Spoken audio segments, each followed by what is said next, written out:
보령 사람들은 나을 거예요. 대전 놈들보다 나을 거예요. 공주 놈들보다 나을 거예요. 이런 정신이 깔려요. 지금 정치판에도 돈, 뭐 이해 이런 것만 다 있는데 거기에 이런 정신이 하나만 깔려도 사실은 이렇게 개판되지는 않을 거예요. 요새 방송이나 정치인들 하는 걸 보면서 과연 저 사람들이 지금 우리가 얘기하는 이런 생각을 가지고 하는 걸까? 아니면 표 하나 얻고 지가 당선되고 지 당이 커지고 이렇게 함으로써 뭐 하고 이런 걸까? 정말로 이놈 사회 참 재미없는 사회. 그런 걸 보면 선비가 유교사회가 갖고 있던 매력이 보여줄 수 있는 거 아닌가. 그래서 우리는 그렇게 양반을 욕하고 선비를 욕하고 그렇게 했는데 가끔 여러분 보세요. 우리가 하는 얘기 중에 주인이 늦게 밥때가 넘었는데 안 돌아오면 노비가 밥그릇을 이렇게 끌어안고 있다는 얘기 들어보셨어요? 밥이 식을까봐. 못 들어갔구나. 어려운 수준이. 근데 주인이 개떡같이 하면 내가 노비라면 거기다 침 뱉을 것 같아. 맞아. 그리고 밥 하다 말고 모래 2개쯤 넣어가지고 이 탁 으르륵하게 소리가.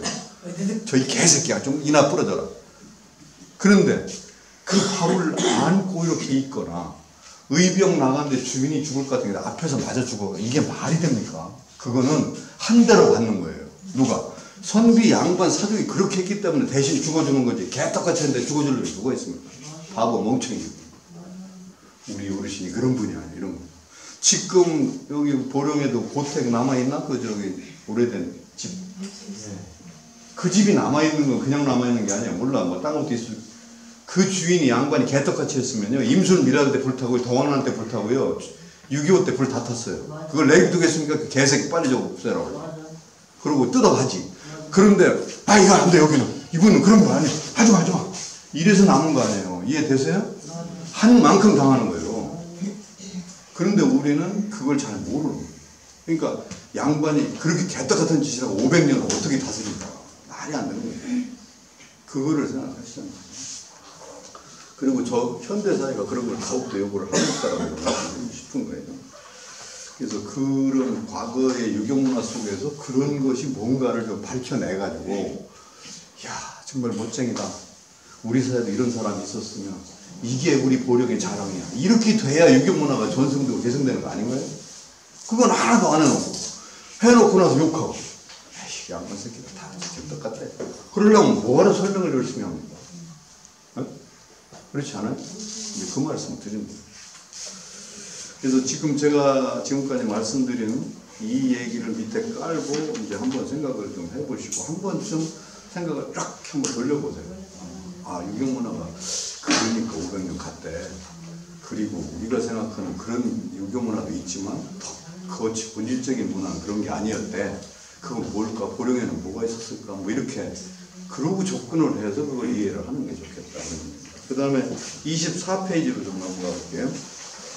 그거는 짧게 되어 있는데 종류를 말씀드린 거기 때문에 간단히 말씀드리겠습니다. 유교문화 유적하면 종류가 참 많아요. 지금 이제 나는 사실은 정말 들어보고 싶은데 우리 문화유산 해설사라든가 향토문화연구회라든가 지역에 관심 있는 문화유산에 관심 있는 분들이 4월 달에는 우리 정료를 좀 한번 보자. 5월 달에는 사후를 가자. 뭐 6월 달에는 뭘 하지. 이렇게 그렇게 해가지고 보다 보면 야 너는 보령에 뭐 해와 너는 뭐 해와 그래고 각자 막 열심히 있는 거 다 찾아갖고 와서 이렇게 보다 보면 잘난 척을 하다 보면 서로 다른 거 시대가 다른 거 특징이 다른 거 그러다 보면 보령이 보일 거라고요. 그런 생각이 좀 들었어요. 우선 그 24페이지에 제일 위에 줄 한번 봐. 유적별이라는 거. 유교유적. 유적으로 얘기하면 그 밑에는 형태라는 게 있고 그 밑에는 주제라는 게 있고 근데 이제 유적 형태 유적으로 보면 향교가 있고 서원하고 사후가 뭐 서원 따로 사원 따로 할 수도 있고 서원 사후 있고 그 다음에 부조묘 영당 있고 그 다음에 정력 그 다음에 누각 정자 정자는 유경문화 유적인가요? 아닌가요? 정자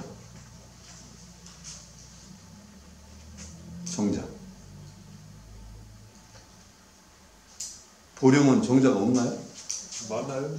요즘들 요즘 오래 역사된 있는 별로 없고 근래 거 이제 좀 말은 근래 거는 왜 생겼죠? 돈이 있으니까 누가 잘난 척하려고 세웠나요? 자치단체에서 이제 마을별로 하나씩 그렇게. 요새하고는 좀 성격이 다르고. 개인이 하고 있어. 조선시대에 정제를 세웠다면 대개 지금 같으면 장사 잘 되는 카페 자리 같은 거. 요새는 밤에 커피 먹는 데지만 조선시대 갓쓴 선비들이 정자 자리 찾을 때는 정말 멋진데 강도 보이고 들도 넓고 산 밑에 이런 데 찾을 거라. 그러니까 쉽게 얘기하면 문화예술인들의 카페 거기에 모여서 작품도 활동도 하고 토론도 하고 그러니까 정자라고 하는 것이 굉장히 중요한 역할을 할 수 있는 거거든요. 위치도 좋고. 근데 우리가 그런 생각을 하면 보질 않잖아요. 지금 제가 딴 거는 내가 설명 일부러 안 하는 거예요. 향교 다 하실 거고 서원사고 다 하실 거고. 근데 이제 정려는 뭐 충신 효자 연료니까요. 정려는 많이들 아시죠? 정려. 정려를 보면 참 가치 있는 지적이다. 에이 가치 별로다. 아니면 자살이나 권장. 어? 뭐라고? 자살 권장. 그러니까 그것도 아까 이거 똑같은 거예요. 전부 나쁜 쪽을 먼저 생각을 해요. 자살을 권장하는 걸로 했으면 다 여자들이 정려는 전부 그냥 권장해서 죽은 여자들이겠네. 옛날에 남편 죽은 여자는 은장으로 죽었잖아요. 그 누가 그렇게 가르쳐요? 어디서 그렇게 옛날에 가르쳐요? 그랬잖아요. 누가 어디 그래요? 누가? 안 죽으면 안 열려라. 어? 죽어야 열려라. 죽어야 뭐라고? 열려라. 살아서 열리하기 어려우니까 죽은 거예요 그냥. 아니 근데 왜 그렇게들 아니 그게 지금 연료로 정렬을 받으려면 지금 보령에서 연료를 받았다면 당시에 살았던 그 비슷한 상황의 여자가 1000명일 때 연료 받는 사람이 몇 명쯤 되겠어요? 지금 말씀하시면 10명, 1000명이 다 죽어야 돼. 남편 죽으면. 그랬잖아요. 많이 죽었대요. 아니 그러니까 많이 죽었어요. 몇 명? 아니 1000명 중에 몇 명? 아니, 많이 몇 명 그러니까. 시어버지랑 많은 걸 안 하고. 아니 저는 농담을 좋아하니까 그 시기에 1000명이 그런 상황이 있었을 때 1000명을 퍼센트를 내볼게요. 1%가 그렇게 죽었습니까? 10%가 그렇게 죽었습니까? 아니면 5%입니까? 뭐 아니면 0.1%입니까? 어떻게 됩니까? 역사책에 나오지 않은 시가 모르지. 모르지 하려면 내가 물을 말해 얘기가 다르고 선생님이 판단할 때 내가 볼 때는 10%는 되겠다 5%는 그렇게 대답을 하시라고. 한 5% 정도는 죽었어. 5%? 그럼 정려가 지금 5000개는 돼야 돼. 5%는 죽었겠지. 1000명 속에서. 그러면 정려가 5000개는 돼야 된다니까요. 보령에. 그게 없잖아요. 하나도. 없는 이가 왜 없느냐고. 그렇게 안 죽었다니까요. 못 찾아냈다는 거지. 어? 일을 안 한 거지. 지금 윗선에서 일을 안 한 거지. 그 지역 사람들도. 아 문화관광과에서 그런 걸 제대로 안 일을 안 했구나. 한 거지. 신고도 안 하고. 그냥 보통 사람은 네, 지금 그게 아니라 그렇게 죽는 사람이 아주 드물으니까 표창을 받는 거예요. 착각하지 마세요. 그렇게 다 죽었으면 말도 안 되는 소리는 없어. 제가 한 사람이 더 많아요. 어? 그러니까 다 그런 사람이 아니라 안 하다가 그렇게 하니까 그 사람이 추앙을 받는 거죠. 불쌍하고 네? 어쩌고 저쩌고. 그 모든 여자가 다 그랬다면 그게 사람 살 동네예요. 그냥 그게. 그 저기 누구야? 그러니까 여자가 다 살잖아. 지구 가서 한번 토론 붙어볼까? 그러니까 그 얘기는 상징적으로 그 중에 이렇게 하는 거거든요. 그럼 지금 그래도 한 거울에 정려가 50개는 돼요. 그럼 한번 봐보세요. 정려 중에 보령은 그렇게 적은데 공주 같은 데는 통일 신라까지 있어요. 고려까지. 근데 이 조선시대만 대개 다 있는데도 한 50개. 대개 30개에서 50개는 돼요. 근데 50개 중에 지금 남아있는 게 25개죠. 25개로 날아간 거예요. 우선 없으면 날아가고. 이사가고. 그러면 지금 쌤들 얘기한 대로 그때는 죽으면 여자가 죽였다고도 하고 안 죽으면 안 된다고 하면 500년 동안의 정려가 얼마나 있어야 되겠나 한번 생각해 보세요. 이건 말이 안 되는 거예요. 그 중에 0.001%니까 정려를 받는 거예요. 모두가 그렇게 하면 말이 안 된다. 그 얘기라고. 근데 이제 같은 값이면 이제 그게 이제 사회사라는 건데 이제 보령의 역사에서 그걸 봐야 되는데 실제로 30명쯤 받았어야 되는데 실제로 받은 사람은 20명도 안 된단 말이에요. 그러니까 행적이 분명한데도 30명이 다 받아야 되는데 이 연료 행적의 건수를 달아보면 30명이 받아야 되는데 실제 받는 건 10명밖에 안 된단 말이에요. 그게 끝발순이라니까. 그게 더불어민주당인지 자유한국당인지에 따라서 다르다는 거죠. 박근혜 시절에 됐던 사람이 여기는 안 되고 안 됐던 사람이 여기는 된다니까요. 맞아. 그런 것도 있고 후손이 잘 되고 안 되느냐에 따라서 200년 뒤에 되는 사람이 있고 죽자마자 되는 사람이 있고 그래요. 그래서 저는 그걸 봐요. 이 정려가 몇 차례에 대한 노력을 하다가 결국 됐나. 5차례, 6차례가 되면 야 노력 많이 했구나. 근데 이때 왜 됐지? 요 집안에서 영의정이 나왔구나. 요 집안에서 보령 향교의 중심 세력을 형성했구나. 그래서 유림들이 협조해줬구나. 이게 나오는 거예요. 그러니까 그 사람 행적도 있지만 사회적 역할에 따라 달라질 수도 있단 말이에요. 그래서 이 정려도 잘 그걸 보다 보면 그 안에서 참 효열 행적이 대단한 내용도 있지만 보령의 역사 속에서 남포의 역사 속에서 이성씨의 정려가 갖는 의미가 역사적으로 될 수 있는 거예요. 그게 사회사예요. 그걸 통해서 보면 그 과정 밑에 깔리는 게 다 있어요. 제가 누구를 한번 정리를 해봤냐면 연안부원군 2기라고 이괄의 난때 인조 반정에서 최공신해가지고 공주의 그 후손들이 살고 있어요. 근데 연안부원군이 영의정까지 했거든. 이귀가. 근데 이귀의 형이 이보라는 사람이에요. 익산의 형이다. 그 사람 후손들. 이보라는 사람이 금산 이치전투에서 죽어요. 그래서 충절로 명정을 갔는데 못 받는 거예요. 그 정도 되면 임진왜란 때 죽고 형이 영의정 정도 되면 알아서 기어가지고 빨리 줄 거 아닙니까? 안 주더라고. 근데 한참 150년 지난 뒤에 억울하다고 해서 또 올리니까 그때 행정부, 그때 문화재위원이, 그 심사위원이 뭐라는 줄 아세요? 그때 형이 영의정이었는데 안 준 걸 보면 하자가 있었던 거 아닙니까? 이렇게 얘기하더라고. 말도 맞잖아요. 말도 맞잖아요. 그러면 그거를 이규를 싫어하는 쪽에서 보면 그 승정원 참 끝내주는 사람이다. 이거 하자 있는 거야. 이렇게 얘기할 것이고 그거를 설득을 해가지고 결국은 얻어내거든요. 얻어낸다고. 그게 지금 익산에 가면 있어요. 있는데 그런 식 예를 들면 그게 있는 거죠. 그래서 정려 하나에도 그 정려가 이루어지는 과정이 다 있어요. 하나만 더 이번에 텔레비에서 봤나 모르겠어요. 그 영조의 행차가 있었죠. 종조. 배다리 해가지고 가는 거예요. 그게 이 정조가 행차를 하면 꼭 나오는 게 뭐냐면 격쟁이에요. 격쟁. 칠격자에 꽹가리 쟁자. 임금 행차하는데 꽹가리를 친다. 이건 뭡니까? 시위하는 거 아니에요?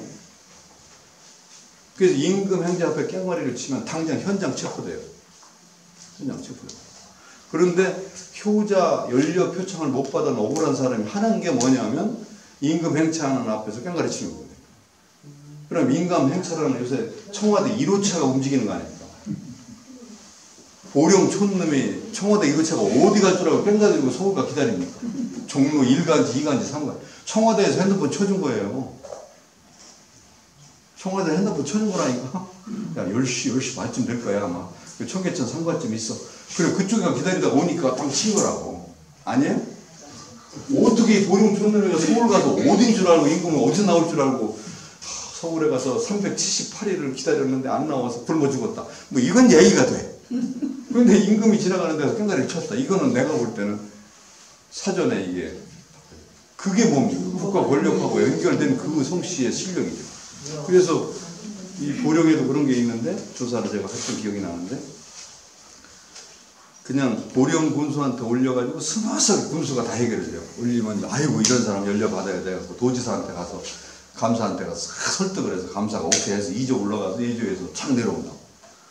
이건 수선 진짜 아주 매끄럽게 끝나는 거예요. 이럴 때가 있어요. 그거는 정말 환상에 가까운 거죠.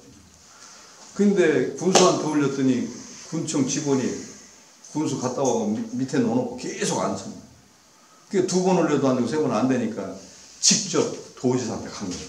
근데 도에서 이제 군에 내리는 거죠. 아니 전에 몇 번 올렸다는데 왜 상신 안 했냐? 그러면 아이 그게 아니라 저희가 바빠갖고 못하면 이렇게 해놓고 나서 그 이제 이 사람들 막 쪼아대는 거죠. 또 왜 도까지 가서 지랄들 하고. 이해되세요? 도에서 또 가서 그게 서로 연결이 돼가지고 보령시의 과장하고 도청의 과장하고가 선후배가 아니야. 전화를 해갖고 형님, 그 싸가지 하지 마. 그럼 도청에서 또 묻어둔다고요. 그럴 때 하는 게 뭐냐면 암에 가서 출두할 때가 다 오천 거예요. 그러고 안 되면 격쟁을 하는 거예요. 그러니까 격쟁까지 갔다는 건 순수하게 진행이 안 됐다는 뜻이에요. 그렇게 어렵게 됐다는 뜻이에요. 어렵게 된 건 두 가지가 있죠. 하나는 행적이 약간 미달하거나 아니면 친위 세력이 없거나 그리고 그걸 해낼 수 있는 능력이 있냐 없냐에 따라 다른 거잖아요. 그런 게 바로 이 유족의 다 나오고 그러니까 그냥 국민윤리하고 교과서적인 차원에서 이런 연료다 이런 충신이다 그 얘기 설명하는 거하고 그게 유족으로 이렇게 확정돼서 국가의 포장을 받는 거하고 달라요. 저는 지금도 이게 좀 말이 좀 길어지네. 초등학교 때 효자상 있어요 없어요? 기억나요? 효자상 몰라요? 몰라? 효행상. 어? 효양상이나 효자상이나 효양상 있죠? 효자상은 남자가 주는 것 같은 느낌이 들었어요. 효행상이 있지. 있어요? 예. 있어요? 예. 기억나요? 예. 효행상 누가 줘요? 교장 선생님 주는 거 아니에요? 전교님이나 유림이 와서 줬던 것 같구나. 상품이 뭐예요? 상장 하나 주고. 상장 하나 달랑 줘요? 저는 기억에 요만한 옥편이거나 죽판 줬어. 옥편이거나 죽판 줬어. 옥편은 딴 데서 상 안 줘. 이 효행상에서 줘. 그거 받고 효자 하려면 하나도 없다는 거예요. 근데 조선시대 효자는요, 효자상을 받으면요, 일단 벼슬 내려오죠. 세금 안 내죠. 대대로 할만해. 그리고 막 떠받들어주면 보령시청에서 보령예술문화회관에서 큰 행사를 벌리는데 시장이 축사를 하러 올라왔다가 효자가 보이지 않으면 여러분 저 효자는 잠깐 나와. 저분이 바로 효자인데 이 정도 받으니까 할만한 거예요. 목숨을 버려서라도. 근데 옥편 하나 주고 절대 안 해요. 그리고 죽판이나 옥편 주고 저 효양 안 할 뿐만 아니라 내가 보니까 효양은 개떡 공부 잘하는 놈이 그거 타는 거예요. 품행이 방정한 놈이 학업 성적도 우수한 거예요. 이게 자동으로 딸려가는 거예요. 제가 공주대 기획처장을 했어요. 하고 싶어 하는 게 제가 하게 됐는데 그러면서 그때 총장이 무슨 생각을 했는가 공주대 요 명가를 좀 올리거나 홍보를 하기 위해서 뭐를 했냐면 충청남도에 교육청에 공문을 내가지고 효자 추천을 받아서 효자상을 공주대에서 주면 총장상으로 효자를 주면 기숙사 무조건 들어오고 등록금 연대해주고 입학 허가해주고 그래서 효자상 5명을 주는 걸로. 그럼 학교는 약간 손해는 나지만 그거 갖고 써먹을 수가 있잖아요. 총장은 그 생각을 했던 것 같아요. 그래가지고 교육청으로 공문을 돌렸어요. 그리고 제가 심사위원장이 됐어 그때. 이걸 받아보니까 그때 상품을 학교에서 만든 게 뭐냐면 반상기 6첩 반상기 7첩 8첩 그잖아 반상 그걸 선물로 10개인가 해놓은 거예요. 그것도 좋았죠. 뭐 보니까 좋더라고. 그래서 잘했다 생각. 심사를 들어가 보니까 진짜 효행 있는 놈들은 전부 결손가정. 결손가정. 다른 놈들은 보니까 다 공부 잘하는 놈 그냥 한 거예요. 효행, 개떡 보니까 얼굴 보니까 효행은 하나도 안 한 새끼들이에요. 공부 잘하는 게 효다라고 하는 놈들이에요. 근데 되게 뭐 할머니하고 같이 사는 애. 부모 뭐. 그래서 내가 반상기 다 치우고 돈으로 주라고 했죠. 안 되고 돈으로 줘서 쌀값이라도 주는 게 낫지 반상기 줄 게 아니더라고. 아니 정말 그랬다니까 내가. 근데 그 얘기를 내가 거꾸로 하는 이유가 조선시대에는 명예롭고 거기에 대한 국가적 특혜를 충분히 받아서 그런 정도를 하는 사람이 그렇게 없기도 한 거고 한 분에 대해서는 절대적인 포장을 해준 거라고. 그러니까 그걸 보고 따르는 거예요. 그렇게 전부 다 효자하고 전부 다 하면 상을 어떻게 하는 거예요. 그런 거예요. 그 다음에 이제 그 종갓집 있죠. 그 다음에 제실이라고 해서 저기 묘소 밑에 있는 제실의 역사도 진짜 너무 안 하는데 지금 이 보령에서도 제실을 정말 생각하고 조사를 하면 그 집안 성씨의 역사가 나와요. 되게 제실은 어디 있냐면 선영들이 쭉 있는데, 묘소가 쭉 있는데, 그 집안의 대표적인, 그래도 제실을 짓고 시향제사를 올릴 수 있으려면 땅도 사야 되고, 주도하는 사람도 있었고, 룰도 있어야 돼요. 조직도. 그게 있을 때 그게 되는 거거든요. 그리고 그 제실을 보면 누가 애썼는지, 누가 돈을 얼마나 했는지, 언제 했는지가 다 나오고. 이게 보령의 유림의 역사예요, 사실은. 김씨의 역사가 합쳐지면 보령의 역사가 되잖아요. 지금은 김씨, 박씨 따로 놀지만 조선시대 17세기, 18세기는 따로 놀 수가 없는 세상이에요. 다 같이 가야 돼요. 김씨하면 박씨 같이 해줘야 되고, 그게 같이 가는 거지. 김씨 따로 하는 거, 이거는 문중화된 거예요. 지금 우리가 싫어하는 게 바로 문중화라는 거예요. 자기들끼리만. 그리고 지금 아까 여성 문제 얘기도 했지만, 처갓집이나 애갓집이 삼족이 동네 같은 집안 아니에요? 지금 어떻게 해요? 남자 집만 자기 집이야. 여러분은 애갓집에 대한 기억 어때요? 이 애갓집. 애갓집이 좋아요? 큰 집이 좋아요? 애갓집이. 왜 애갓집이 좋은 거예요? 잘해요. 어? 잘해요. 이뻐해줘. 선생님은 이뻐해주고, 선생님들은 왜 대답이 없어? 애갓집이 나요? 큰 집이 나요? 자기감은 시집살이야. 네? 자기가 잘한 자리가 좋아요. 뭐? 자기가 잘한 자리가 좋다고. 아이, 외가에서 잘한 사람은 선생이 물으면 큰 집 애갓집 하면 되지 뭘 자기가 잘한 집이라고 그래. 외가집도 잘했으면 외가집 좋고. 큰 집에 잘했으면 큰 집이 좋다고? 그렇지. 큰 집에 잘하는데 맨 때리는 사람만 있습니다. 맞아. 큰 집에 가면 맨 때리는 사람이 애갓집은 다 받들어줘. 맞아. 큰 집에 가면 큰아버지 때리고 사촌 형도 때리고 할아버지 때리고 너 같으면 우리 집은 망친다. 애갓집 가면 그냥 왜 이렇게 받들어줘. 그러니까 애갓집 방황만 하면 애갓집 치는 거지. 맞아. 그게 나는 지금도 진짜 나 솔직한 얘기인데, 나는 애사촌이 있고 사촌이 있잖아요. 사촌들 집에 하면 부조를 10만 원 하는데 애갓집은 꼭 20만 원. 미안해 죽겠더라고 애사촌들한테. 내가 울어버리면 애할머니가 완전히 내 편이야. 먹는 것도 다 나. 우리 애사촌 누이가 잘못한 게 아니거든. 근데 내가 꼬라지가 있어 울으면 괜히 그 누이 한 대 맞아. 이년아 왜? 그게 지금 생각나잖아. 그래갖고 내가 부조를 2배 한다니까. 그리고 애갓집에 가서 애삼촌한테 절을 못해 제가. 이거 싸가지 없는 거죠. 교수쯤 돼가지고. 너무 힘으로 온 거야 이거 애삼촌이. 맨날 싸우고 때리고 뭐. 근데 돌아가시니까 눈물이 이제 펑펑 나오고. 응? 근데 그게 지금 우리가 똑같은 거예요. 그래서 이 제실이나 이런 것도 따져놓고 보면 지금 우리가 문중 김씨만 따지지만 사실은 18세기만 올라가도 김씨, 박씨, 최씨, 애가, 처가가 다 같이 한 집안이에요. 그 다음에 이제 서당이 있잖아요. 서당, 서사, 정사, 서실, 이게 이름이 다 다른데, 그게 이제 요새 같으면 교육기구잖아요. 이게 두 종류가 있어요. 이 일반 민중들의 서당, 야학 같은 게 있고, 학자들이 모여서 토론하고 하는 약간 요새 같으면 뭐 연구실 같은 거. 그게 서사죠. 도산서당? 연구실이죠. 도산서당이 태계 선생이 야학한 거 아니에요. 거기는 앉아 계시면 글 써갖고 선생님 논문 좀 봐주세요. 아니면 거기 와서 선생님 이거 맞는 거예요, 틀리는 거예요, 토론. 저놈이 그런 얘기 하는데 저 얘기 들으시고 제가 옳은지 제가 세미나 해볼 테니까 선생님 좀 강평해 주세요. 이런 식이잖아요. 그런 서실이 서사가 있는 보령에 있다면 그거 참 중요합니다. 그러면 이게 학통이 이어지는 거예요. 만들어야 돼. 응? 만들어야 돼.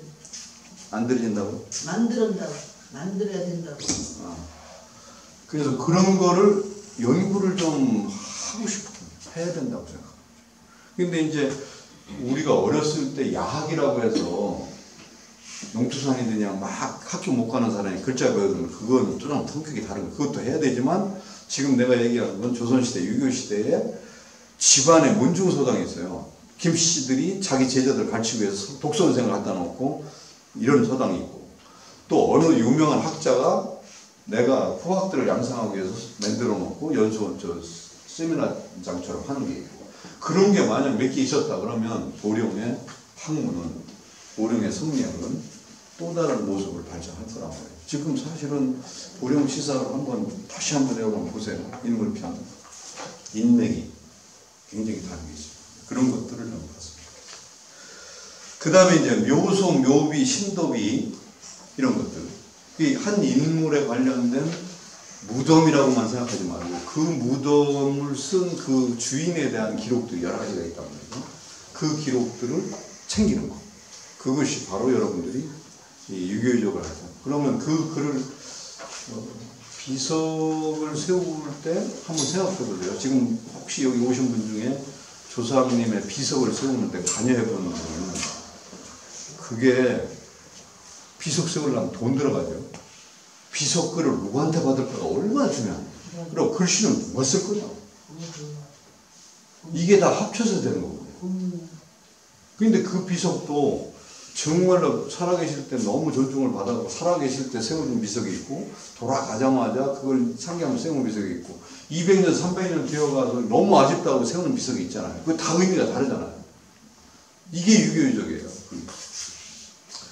그리고 이제 사적비나 공적비, 기적비 이런 게 있고 그 다음에 유허지 뭐 이런 것들이 있습니다. 형태는 이제 이게 지금 유적별이고 형태는 유적이 있는가 하면 사상과 행적을 전한 저술이 있어요. 책자. 그 다음에 문서가 있어요. 그러니까 유교문화에는 유적, 방금 얘기했던 유적이라는 틀이 하나 있다면 유교문화는 글문화잖아요. 그러니까 그 글이 남아있다. 그리고 그 행위가 이루어지는 정려를 받을 때도 정려 받으려면 제일 먼저 하는 게 뭐냐면 천장이에요.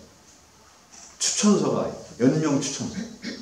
그리고 구천서를 토대로 해가지고 소지라고 그래서 청원서를 올리고 청원서를 올리면 받은 데서 결제문이 내려오고 또 올리고 이런 문서가 다 있거든요. 그리고 향교나 서원이나 정려 같은 걸려있는 현판 있잖아요. 글 쓴 거. 이거 전부 역사거든요. 그래서 사실은 이제 그런 것들을 통해서 보면 누가 썼다, 누가 지어줬다, 언제 왜 그걸 썼다 이런 것이 묻혀지면 보령의 유교문화가 복원되죠. 이렇게 연대별로 시기별로 다 그때쯤 되니까 이렇게 좀 했구나 이런 게 보여지죠. 그 다음에 이제 의례가 있어요. 음식이라든가 제사의 방식이라든가 그 다음에 뭐 의식주 같은 거 뭐지 주거 양반들 집에 사랑채가 어떻게 생겼니 이런 것도 얘기할 수 있겠고 그 다음에 동족마을 이 양반 유교사의 보령의 김씨들 중에 무슨 파는 어느 마을에서 대대로 400년 살았다. 그게 그냥 있는 게 아니거든요. 경제적 기반이 있죠. 인물 배출 계속되죠. 그 마을을 지키려고 하는 전승 노력이 있죠. 그 마을만의 전원적인 특징이다. 그게 형통은 아닌가요? 그게 형통은 아닌가요? 그런 것들이 바로 유교문화라고요. 그 다음에 주제는 이제 뭐 지금 많이 얘기했는데 인물로 할 때가 있고 예, 이게 유교문화가 교육의 중심이 될 때가 있고 향약 같은 건 조직이죠. 예를 들면 화암서원이라는 곳에 유해가 조직되어 있다. 그럼 이게 인적 조직이잖아요. 지금 서해포럼 이거 인적 조직 아닌가요? 이거 인적 조직이죠. 조선시대에도 이런 게 있을 수 있단 말이에요. 그 다음에 의례 아까 얘기했던 그럼 의례 같은 경우도 향교, 석전례 같은 거 그 다음에 사후의 제례 같은 거 각 직관의 시제 같은 거 이런 것도 그걸 중요하다 꼭 중요하다가 아니라 그런 걸 통해서 보령의 특성이 나타나는 거예요. 제가 저기 학생들 저희 제자들을 숙제를 해줬어요. 추석하고 설 때 상차림을 그려오라고. 숙제를 내주면서 속에서 그냥 막 이거 해고 욕 태기 치는 거 아닌가. 지금 요새 교수라는 것이 상차림 그려오라고. 내면서도 속으로 그 생각이 들더라고요. 그러고서 이제 딱 냈는데 끝나고 나서 숙제 검사를 해서 이제 나와서 이제 야, 다 그려왔어? 그랬더니 예, 그래. 목소리가 괜찮더라고요. 꿍시렁꿍시렁 할 줄 알았더니 했는데 그래서 칠판에 나와 그려보라고 너 나와. 아, 이 새끼들이 싸우기 시작하는데 끝이 없고 이거 바꿔. 아니 나는 처음에 애들이 구닥다리 같이 이 교수님 그런 거 상차림 같은 걸 차려오라고 그러나 그렇게 생각을 했는데 실제 숙제를 할 때는 그랬을지 모르겠어요. 애들이 여기 와서는 지들 집안 잘났다고 더럽게 싸우더라고요. 근데 그게 가가래잖아요. 당세계도 다르고 집안마다 다른 거 아니에요. 근데 뒷얘기를 들어보니까 참 내가 배운 게 그거예요. 나는 숙제를 내주면 이런 숙제가 통할까라는 것 때문에 조마조마했는데 할아버지, 큰아버지, 작은아버지가 맨날 그놈을 보고 우리 제자놈을 보고 저놈의 새끼는 머리에 물들이고 싸가지고 대학 가더니 하는 짓이 아니라 저 옷 찢어놓은 거 봐. 뭐 이런 얘기만 했다고. 요새 대학생들 그렇잖아요. 그리고 그 조카나 손자를 욕을 했는데 어느 날 갑자기 이놈이 종이를 들고 오더니 큰아버지 이거 상차리면 어떻게 하는 거예요? 이거 좀 그냥 등을 두드려주면서 용돈을 팍팍 주고 너 대학 가더니 확실히 다른데 이놈들이 기가 살아가지고 우리가 잘못 가르친 거예요. 그걸 싫어할 거라고 생각하는데 그걸 하면서 내 집안의 자부심도 느끼고 할 줄 아는 거잖아요. 그런 걸 생겨나시게는 시제 안 한다고 욕하면 뭐 할 거예요? 시제 지금 가봐요. 지금 50대 오는 데가 있어요? 시험제사 가면 50대가 오느냐고. 간다고 그러는데 들 수가 없어. 우리 아들 5시 한꺼번에 다 갔는데. 간다고요 아들이? 가요. 공투해갖고 가요. 아들이 몇 살짜리인데? 54살, 51. 근데 그건 아버지 따라서 가는 거예요? 혼자 가는 거예요? 없어요. 얘들 아버지 없이 컸어요. 근데 혼자 어떻게 어머니가 그렇게 잘 가르쳤대? 지그들이 다 잡히는 거죠. 화엄선에 계셔야 돼요. 화엄선 거기. 여성 요리미세. 거기하고 같아? 그건 특별한 경우시지 어르신들. 일반 것들이 그러냐고. 집안 애들이. 전부 야가 빠져갖고 막 갑자기 문자 보여주면 엄마 미안해 여기 오늘 모임이 꼭 있어 동창회 가야 돼 뭐 이유 붙여갖고 다 가지.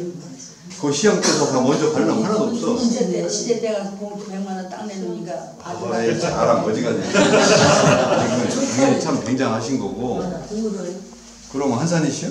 아니요. 전준이가 돼. 나는 전준이가 우리 애들은 이제 거창신가. 거창신가? 그 관련되니까 그렇지. 근데 어쨌든 이게 잘 갖춰져서 마음에서 우러나고 해야 되는데 우리는 그게 좀 안 된 상태에서 싸가지 없다고 막 하는 건 단계가 잘못된 거예요. 제가 볼 때는. 그러니까 그것이 바로 우리가 유교문화를 얘기할 때 그게 같은 얘기예요.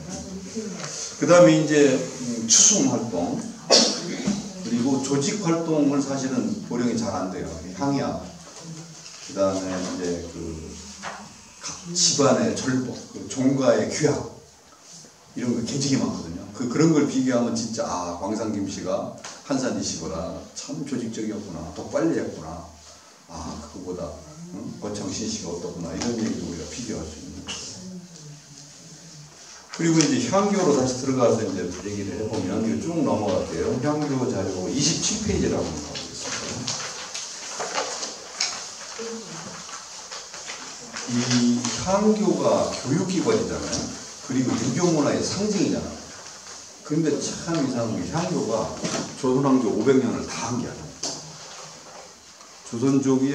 조선 전기에 이만치 하다가 향교가 흐느러져지니까 서원사후가 그 역할을 해요. 그리고 대원군 회철되면 서원사후가 다 없어지니까 향교가 다시. 이게 지금 향교는 1868년 이후에 19세기 말에서 20세기에 리와인드 된. 그러니까 서원사후가 막 발달했어요. 향교는 그냥 유생으로서의 지위를 인정받는. 그래서 어떤 의미에서 보면 보령이나 남포나 이 향교에 18세기에 다녔던 교생 중에서 유생 중에서 순수한 유학을 공부하는 학생은 20%도 안 됐을 거예요. 그럼 80%는 뭐냐? 사실은 요새 같으면 뭐라고 그러죠? 기부 입학. 돈 내고 들어가가지고 세금 안 내고 거기서 학교 인정받고. 그러니까 그걸 아니까 사람들이 존중을 안 하지, 향교를. 그리고는 이제 석전 내주고 시험을 가는 거예요. 학생들은 자꾸 진짜 생각 있는 학생 거기 안 나가죠. 왜냐하면 여러분 한번 생각해 보세요. 학생이 이렇게 동서재가 있는데 이쪽은 기부 입학생이고 여기는 진짜 향교 양반 자제예요. 여기 가가지고 저쪽은 공부도 안 하고 돈 내고 들어가가지고 일단 그랬도록 우리 왔는데 밖에서 볼 때 제가 동재생이나 서재생 하면 얼마나 기분 나쁘냐. 그러니까 이 사람들이 소원을 갖거든요. 그래서 향교가 석전예 제일만 중시하는 곳으로 이렇게 바뀌어버리니까 서원이 향교가 쭉 줄어들고 서원은 이제 거기서 활동을 하니까 그리고 거기다가 정치 활동까지 하니까 좀 활력이 생기는 거죠. 이게 좋건 나쁜 건. 그 이제 그런 거에 역할이 되는 이제 그런 걸 보여주는데 어쨌든 그렇다고 하더라도 27페이지 그 내 몸에 있는 박스를 보면 저는 이게 향토사나 보령의 역사를 얘기할 때 향교나 서원이나 유교유적이 무지 중요한 유적이다. 왜? 조선시대를 다 얘기해 주는 거예요. 향교, 서원, 유교유적이. 왜? 그 시대를 지배했던 지배층들이 지역과 관련된 문서를 다 내놓고 있는 거예요. 거기 한번 보세요. 사회문화별, 유형별, 내형별 한번. 교육이나 강학, 그 다음에 재앙, 그 다음에 사족들의 활동, 정치적이나 학맥, 그 다음에 교육, 사회교육, 그 다음에 출판, 도서관 역할, 그 다음에 문화예술, 이런 게 다 향교, 유교 문화가 다 갖고 있단 말이에요. 조선시대 상징 문화니까. 유형으로 보면 유적도 있고, 기록도 있고, 문서도 있고, 그 다음에 제왕 인물의 자료도 있고, 그 다음에 금성문, 여기 돌에 새긴 거, 이 나무에 새겨놓은 거, 그 다음에 교육과 제왕 의례, 교육을 해. 여기서는 강습을 어떻게 했고, 훈학을 어떻게 했고, 시험을 어떻게 받고, 이런 거. 그 다음에 거기에 관련된 지명, 설화, 일화. 지명서라는 그냥 전해지는 말이기는 하지만 사실은 들여다보면 거기에 보령에 전해지는 누군가 인정해주는 그 공통의 관심사들이 있고, 그런 얘기가 중요할 수 있죠. 그 다음에 내용 보면 인물자료, 역사 변천자료, 그 다음에 운영자료, 그 다음에 의례자료, 그 다음에 경제자료, 이 돈, 향교 서원을 어떻게 운영했는가, 그 다음에 지역과 관련돼서 무슨 일을 했는가, 이런 게 다 나오는 거니까. 그래서 이제 그런 것들이 전부 있는 거야. 그걸 좀 생각했으면 좋겠고, 그 보령 향교 중에서 제가 이걸 다 할 수는 없으니까 그 32페이지 건물을 지금 거의 다 여기서 다 세 군데 다 안 가보셨죠 아마? 보령, 남포, 오천 향교. 우리 저 포럼에서 하시든지 문화재단해수사에 모임을 할 때 한번 그냥 차들이 있으니까 세 군데를 동시에 한번 가보세요. 하루에. 그러면 거기 가면 이제 왜 이렇게 다른가, 무엇이 문제인가 이런 걸 알 수 있을 거란 말이에요. 근데 이제 향교에 가면 지금 여기 32페이지, 33페이지, 34페이지 그림 있잖아요. 기본적인 거는 32페이지를 말씀드릴게요. 서원도 그렇고 향교도 그런데 첫째는 제향이에요. 향교 중에서 가장 중심이고 가장 높은 곳에 있는 게 제사 잡수시는 분이죠. 그래서 이제 대성전이 제구에 있는 거예요. 그리고 대성전 앞에는 원래 동무와 서무라는 것이 있었어요. 근데 지금 이제 보령의 경우에는 동무서무가 있는 게 지금 사실은 저 오천향교에 동무 하나가 조그만 게 하나 있는데 동무의 성격이 아니에요. 지금 있는 거예요. 원래대로 동무서무는 오천향교 늦게 생긴 거니까 그렇지만 대성전이 이렇게 몸체로 있다면 여기는 공자님하고 그 제자들을 모시고 동무서무가 이렇게 있어가지고 여기에 또 의패를 놔요. 근데 조선이 일제 지나고 나서 해방되고 나서 성균관에서 이걸 다 해놓으니까 제사를 그냥 무지 지내야 되니까 중국 사람을 떼버리고 이쪽에 있는 분들 안으로 들여갖고 한 방에다 대성전 한 방에 다 해놓고 동서무를 없애버립니다. 그래가지고 지금 하고 있다. 그러니까 원래 했던 모습하고 지금 모습을 생각하면 보셔야 된다. 그래서 제향 기능은 대성전과 동서무가 있고 거기에 부속 건물로 전사청이라든가 제기고라든가 이런 게 딸려 있는 거죠. 그래서 지금 보령향교는 전학훈묘역들 뒤에 이제 대성전이 있고 그 다음에 이제 제향 말고 두 번째가 강화 공부하는 데죠. 이건 명륜당하고 동서제예요. 명륜당 강당하고 동쪽 서쪽의 제. 그래서 가장 일반적인 모습은 향교의 모습은 대성전이 이렇게 있고 여기에 동서무가 이렇게 있고 여기에 내상문이 이렇게 있고 담장이 이렇게 둘러있죠. 그리고 여기에 명륜당이 있고 여기에 동서제가 있고 여기에 예상문이 이렇게 있고 그래서 여기 담장이 둘러있고 그러면 여기는 제향 여기는 공부 이렇게 되는 거예요. 그게 사실은 농담처럼 얘기하지만 여기 가서는 떠들어도 돼요. 여기 가서는 좀 조용해야 되고 근데 어른들은 무조건 다 조용히 하라고 하죠. 근데 여기는 토론하는 데니까 떠들어도 된다고. 그리고 이제 옆에 뭐 고직사가 있다든가 뭐 사마제가 있다든가. 그런데 우리는 지금 여러분들이 갖고 있는 기본 자료를 한번 보고 그림을 한번 봐보세요. 33페이지. 보령향교 그림 좀 봐보세요. 33페이지 위에 거.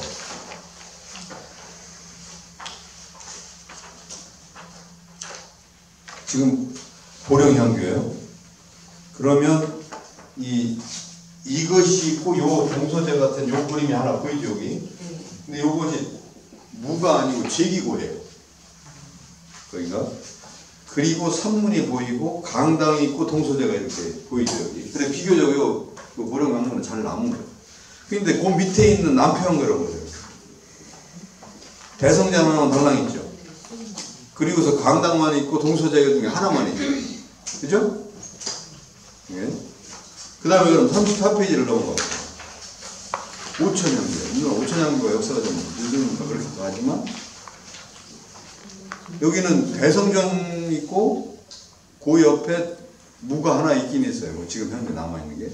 그리고 건물 이것뿐이란 말이에요. 그럼 이런 전체적인 구조를 생각했을 때 아, 5천양교는 변형이 많이 되고 굉장히 그 짧은 기간 역사 때문에 됐구나. 이거를 이제 푸시면 원래 있었던 것하고 비교를 해야 되는데 그런 거죠. 그래서 이제 이런 그 향교에 그 가서 보실 때 이 건물, 각기 건물이 갖고 있는 기능과 성격을 알고 보시라는 거 하나 하고, 그 다음에 대성전에는 그런 게 없는데 명륜당에 가면 거기 걸려있는 글들이 있어요. 그 글들이 역사를 말해주는 거예요. 우리 같은 박물관에 가면 전시관에 유물전시 설명문이에요. 그게 쉽게 얘기하면 이 건물은 언제 누가 어떻게 힘을 써서 누구랑 애써서 이걸 줬다, 이때 질 때 이런 의미를 줬다, 이런 게 다 기록되어 있는데 그거를 그냥 안 보고 그냥 쑥 나와버리고 그냥 해버리죠. 그리고 향교에 가면 하는 게 전부 의례만 얘기하잖아. 뭐 절을 어떻게 하고 뭐를 그 얘기만 하잖아요. 그거보다는 나 같으면 그럴 것 같아요. 우리 향교 출신의 유명한 인물이 누구다 이런 얘기를 한다 그랬지. 아, 보령향교보다 우리 남포향교는 저기 학생들이 그 공부할 때 지원을 많이 해줘서 학생들이 훨씬 씩씩했다라든가 뭐 이런 게 있어야 될 거 아니에요. 그런 게 하나도 없이 건물만 하고 그냥 보고 나오고 그런 게 저는 아쉽다. 그 말씀을 드리고, 지금 그 34페이지에서부터 40페이지까지 써 있는 건 뭐냐면, 이게 지금 제가 많이 하는 것은 아니고 계속 이쪽을 하다 보니까 이제 나왔던 자료를 모아놓은 건데, 이런 식으로 나와요. 자료들이. 여기저기서. 그러면 제가 공주대의 교수가 보령 뭐 아는 척 하는 게 좀 그렇잖아요. 34페이지에서 40페이지 썼으면, 보령에 이런 거 공부하는 분들은 이거 10배는 찾아내야 되는 거 아닌가요? 그렇지. 그렇죠? 제가 한 것보다. 여기가 모자랄 정도는 아니에요. 네. 그래서 이게 지금 이제 저는 그 얘기를 해주고 싶은 건데, 여기 보면 이제 예를 들면 이런 게 있어요. 학교 등록 1630년이면 굉장히 오래된 거죠. 이제 우리 보령에서 향교 역사는 인조 8년이니까 인조 완정 8년이니까 그때 어떤 일이 벌어졌냐면 보령향교 위판이 위판이 없어진 거예요. 도둑 맞은 거예요. 이건 현관 목절되는 거예요. 근데 이 사건이 왜 일어났을까? 이거 가지고 할 얘기가 뭐지만 어떤 미친놈이 장난하려고 훔쳤다. 아니다. 이거 현관 이거 물 먹이려고 훔쳤다. 아니면 유림들 간에 서로 경쟁을 하다가 더불어민주당 자유한국당 싸우다가 어디서 훔쳐갔다. 뭐 별게 다 있을 수 있잖아요. 사실은 이런 것이 이제 딴 자료에서 좀 나와줄 필요가 있는 거거든요. 이런 거라든가. 그 다음에 그 기사가 그 뒤에도 좀 나오고, 보령향교의 청금록이라는 게 요새 같으면 학생부라든지 이 학적부거든요. 그 학적부를 잘 분석을 해보면 이 학적부가 연대별로 김씨가 뭐 김해김 씨가 몇 명, 뭐 방산김 씨가 몇 명, 한산진 씨가 몇 명, 뭐 거창신 씨가 몇 명 이런 게 나오거든요. 그럼 그걸 통해서 향교의 운영에 대한 얘기를 할 수 있다든지, 그 다음에 교생학, 그러면 학적부니까 거기 학생 수를 갖고 한다든지, 그 다음에 그 35페이지에 보면 강학계 절목이라는 게 있어요. 학계, 요새 같은 학칙, 학계, 장학계의 규칙. 그럼 이건 생생한 자료잖아요. 이런 거를 사실은 자랑스럽게 생각해요. 왜냐하면 이거는 보령만의 차별성이니까. 이게 이제 보령 유교 문화가 자랑해야 될 그런 거라고 해야겠죠. 그 다음에 이제 그 유림들이 낸 재성록이라고 해서 이제 요새 기부록이죠, 이런 거. 남포향교 같은 경우는 그 남포향교가 이동하는 과정, 원래 위치에서 이강채 갔다 여기 간 거, 이런 것이 잘 나오거든요. 이제 그런 걸 찾는 거라든지. 그 다음에 그 조선왕조 실록에 보면 선조 16년 1583년이면 임진왜란 때 되게 그런 건데 10년 전에 이제 향교의 위판이 없어지는 일이 벌어지는 거. 그 다음에 여기 왜 저기 검은고 만들려고 제목 향교 오동나무 비다가 난리 난 거 현수록대 기사 이런 것들. 그 다음에 대성전 중수기 이런 걸 통해서 그 당시 어떤 움직임이 있었는가. 이걸 조금만 더 지금 오늘 제가 간략히 말씀드리면 좀 더 세밀하게 이렇게 들여다보면 거기서 남포의 유림들의 이 흥망성쇠 내지는 그 당시 이게 다 나오는 거니까요. 이게 되게 그런 것들이고. 그리고 이제 우리가 해야 될 게 바로 이런 건데, 보령의 유림이면 남포든 보령이든 오천이든 유림이면 분명히 향교 출입을 했단 말이에요. 향교에 가서 글을 써주든지 재관이 되든지 뭔가 할 얘기가 있었을 거라고. 그 글을 모으는 작업이 필요하고, 사후에 서원 사고는 그렇게 모으고 영당에는 그렇게 모으고, 그러면 그게 자료집이 되는 거거든요. 근데 이제 이제 같은 경우에 백이정의 이제 실기에 보면 향교와 관련된 통문이 이렇게 많이 나와요. 37페이지에서부터 38페이지까지. 그럼 이 자료가 이제 실기에 도록으로 실려 있는데, 이런 식으로 찾아가지고 보령에 유명했던 인물 유학자들의 글 속에서 보령 남포의 향교, 화엄성원이라든가 이런 성원사고의 자료들, 이런 것들을 좀 모으는 작업을 해야 된다. 그러면 시를 짓기도 하고 그럴 거 아니에요. 제가 선비면 어느 날 보령 향교에서 재관을 해달라고, 헌관을 해달라고 왔어요. 이게 허구만으로 가가지고 참여하고 나서 내가 마음이 너무 좋은 거예요. 참, 나 어릴 때도 이런 데 다니면서 나도 한번 헌관이 돼서 이 어른들을 한번 모셨으면, 그런 생각인데 내가 영광스럽게 그럼 글을 한 수 써야죠. 시를 한 수 짓든. 그게 문집의 시대에 있다는 거죠. 그럼 그거를 모으는 작업이 필요하다. 유교문화가 그렇게 해야 이게 좀 스펙이 쌓이고 그렇게 될 거 아니냐, 그런 거죠.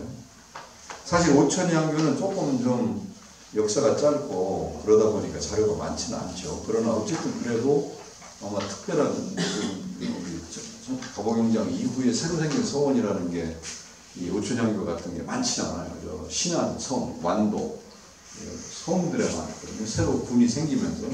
그래서 이제 이런 것도 좀 챙기면 되겠고. 이제 마지막으로 하다 보니까 시간이 너무 많이 걸렸네. 이 유교문화가 저는 현대에 와서 제대로 활용되려면 제일 먼저 활용도 해야 되고 제일 먼저 알아야 되겠다, 제대로. 근데 제대로 아는 거는 상관없이 활용을 한다고 한단 말이에요. 그러니까 맨날 한자 가르치고 뭐 예절 가르치고 뭐 옷 입히고 그런 걸 하는데, 사실 그 밑에 우리 오늘 얘기한 이런 걸 생각하시면 좀 보령의 특성을 해야 자존심이나 이런 걸 좀 생각하면서 거기에 이렇게 연동해서 좀 했으면 좋겠다. 이런데 한 5분 질문하시고 밥 먹으면서 더 얘기하는 거. 혹시 궁금한 거나 이런 것들 한번 꼭 좀 얘기해줘라. 내가 듣고 보니까 이해가 안 된다. 그런 거 혹시 있으시면. 시험 안 보니까 좋아하라고. 유교문화가 좀 까다롭죠. 재미없죠. 그죠? 그 문화유산 해설하시는 분들도 힘들죠. 유교문화는. 예. 오늘 뭐 보령에 우리가 주목해야 될 그런 정신적인 것부터 건물이 아닌 정신을 지금 이야기를 많이 해주셨거든요. 저희가 만약에 앞으로 이제 교육이라든지 활용을 하려면 그런 곳에 전술을 맞춰서 해야 될 것 같은데, 다른 지금 이게 아까 말씀하신 것처럼 다른 데 활용을 하고 있는 향교나 성원을 보면 다 충 아니면 교회를 주로 해요. 아니면 음악회를 한다든지. 근데 그런 거하고 좀 차별성을 가져서 우리 보령에는 3군데나 있으니까 교수님이 생각하실 때 우리가 보령에 3군데 그 향교와 화환서원 같은 이런 4군데의 유교 문화가 있으면 어떻게 방향으로 접근해야 조금 다른 데하고 차별성 있게 할 수 있을까? 전문가적인 조언을 해주시면. 지금 말씀하신 대로 남들 하는 거 그냥 따라가지고 이렇게 하면 비슷한 게 나오잖아요. 그럼 보령이라는 주어가 없어져 버려요.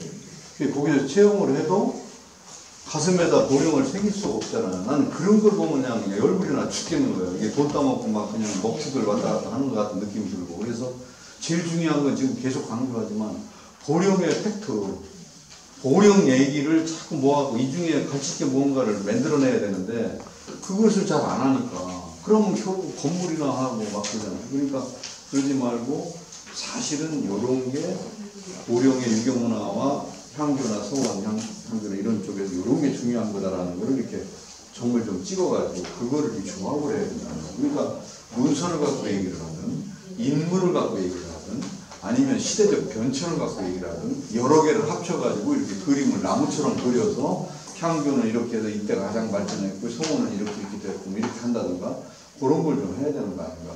지금 저는 보령을 하면서 조금 이게 이제 연구자의 입장이니까 그렇긴 한데 우리가 이제 당파 얘기를 많이 하잖아요. 그러면 보령의 유림들은 어떤 교양을 가졌을까? 그러면 두 가지 계열이에요. 호론 낭론했을 때 이쪽 호론 계열의 이 18세기 후반, 19세기에 활동했던 그 모습. 그 모습이 향교든 서원에서 좀 바탕이 되면서 얘기가 되면 좋겠다라는 생각하고, 그 다음에 이 서인 노론계하고 그들이 계속 주자나 이런 걸 해가지고 이쪽에다 크게 이렇게 쌓아가는 과정이 있거든요. 근데 이제 그거는 저는 연구자의 입장에서 그러는 거고, 그 사이에 우리 보령과 남포의 성씨들이, 사족 가문들이 어떻게 그 안에서 자기들을 이걸 세워나가는가, 이걸 좀 생각을 하면 해야 된다. 그러니까 어렵게 생각하실 거예요. 지금 얘기 들으면 머릿속에 그렇게 싹 정리되진 않을 건데, 그 얘기를 정리를 한 상태에서 그걸 밑에 깔고 그거를 하나씩 던져줘야 되는데, 지금은 그 얘기는 없고 그냥 일반적인 향교와 의례와 이런 얘기를 해버리니까, 아닌 말로 남포와 오천과 보령의 석전 예를, 유림들을 전교님을 앉혀놓고 유림들을 알려놓고 세 군데가 똑같습니까? 차별성이 뭡니까? 이렇게 물었다 가정을 해보죠. 어떨까요? 똑같을까요? 차별성이 있을까요? 그게 이제 서원은 확실히 다를 수가 있는데 향교는 이치될 가능성이 많거든요. 그럼 이치되는 거나 할 경우에는 제일 잘하는 데를 봐야 될 거 아니에요. 예를 들면. 근데 다르면 그걸 비교하면서 하면서 왜 이런 게 남포의 특징이고 이렇게 설명할 수가 있을 텐데, 그런 거에 대한 팩트가 하나도 없으니까 활용할 때 제대로 써먹지는 못하는 거 아니냐. 그리고 인물도 그래요. 지금 우리가 지금 보령에서 갖다 붙이는 걸 수도 있지만, 나 처음에 하고 깜짝 놀랐어요. 보령댐 저거 만들 때 제가 그 책임자였거든요. 그때 백이정, 이재현이 여기라는 걸 안 거예요, 제가. 보령이라는 거. 그러면 우리나라 유학사에서 무지 중요하잖아요. 지금 뭐 수연사나 이런 거 늦게 만들어졌다고 하든 어쨌든 간에. 그러면 전부 이게 다 관련되는 거죠. 그런데다가 집성사하고 신안사를 보니까 뿅 가는 거지. 야, 이거 봐라. 이거 뭐 이상하다 이거. 이런 생각이 들고. 그 다음에 인물을 보니까 호론 낭문할 때 호론 인물들이 주로 쫙 포진하면서 문집도 내고 막 쟁쟁하잖아요. 이런 거 같은 게 유교문의, 보령의 유교문의 큰 장점들인데, 이거를 그대로 얘기하면 이해준이나 대학원 석사 박사는 맞아 하겠지만 중학생이 이걸 어떻게 알아먹겠느냐고, 유림들이 이걸 뭘 이해하겠느냐고. 그럼 그걸 잘 해석해가지고 포장을 잘하고 그걸 어떻게 갖춰갖고 못하고 그렇게 나와야 되잖아요. 그래서 어렵지만은 그렇게 가야 되는 거예요. 그게 너무 안 되는 거죠. 그래서 나는 우리 선생님들이 우선 먼저 그 자료를 놓고 보령 유교문화가 갖고 있는 다른 집과 다른 이것, 그것에 대해서 한번 토론을 해보고 어깃장도 놔보고, 그리고 그런 자리에 저희 같은 사람 불러갖고 이 교수님 생각은 어떠냐고 한번 해보고, 그러다가 그걸 가지고 그게 보령의 이거라고 생각하면 그걸로 프로그램을 한번 만들어서 특화시키는. 그래서 사실은 향교서원 프로그램은 초등학생 데려오면 잘못된 거예요. 저는 공무원이나 교사나 한 20대 중후반 그 정도 돼야 돼요.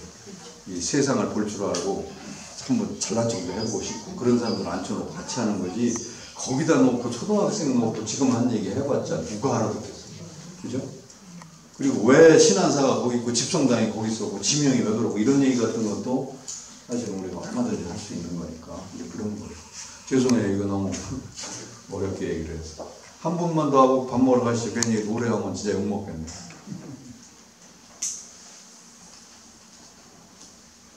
죄송합니다. 그저 식사 다 하실 거죠? 예. 그럼 거기서 얘기하시는 거라. 예.